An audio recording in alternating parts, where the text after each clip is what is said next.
আমার জীবনে বড় আফসোস থাকলো, আমি জাতির সামনে ভালোভাবে কথা বলতে পারলাম না। যারা মিথ্যে কথা বলে তাদেরই সংখ্যা, তাদেরই জনতা লক্ষ হাজারো কোটি। যারা বিবেচনা করতে পারে না, বিবেচনা করে বলে না, কেসা কাহিনী দিন কাটাই, তাদেরই জনতা লক্ষ কোটি। আমরা জাতির সামনে ভালোভাবে দাঁড়াতে পারলাম না, এমনিতেই চলে যেতে হবে এটা মনে করছি।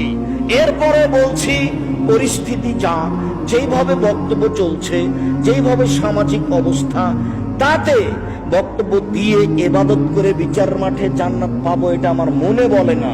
তবে যখন আমি রাস্তাঘাটে চলি, বিমানবন্দরে যাই, কোনো দেশে যাই, বিদেশে গিয়ে কোনো হোটেলে ঢুকি, তখন আমাকে বলে, আব্দুর রাজ্জাক সাহেব, আপনার কথাতে দাড়ি ছেড়ে দিয়েছি, এভাবে পোশাক পরেছি, প্যান্টটা কেটে দিয়েছি, 75 সালাত আদায় করি। তখন মনে একটু আশ্বাস তো হয় যে এই লোকটা যে আমল করছে, এখান থেকে আমিও কিছু পাবো। আমি আসলে আপনার আমল দিয়ে একটু কোন রকমে জান্নাত পেতে চাচ্ছি, নিজের কিছু আমল দিয়ে জান্নাত পাবো এমনটা আমার বিবেচনায় আসে না।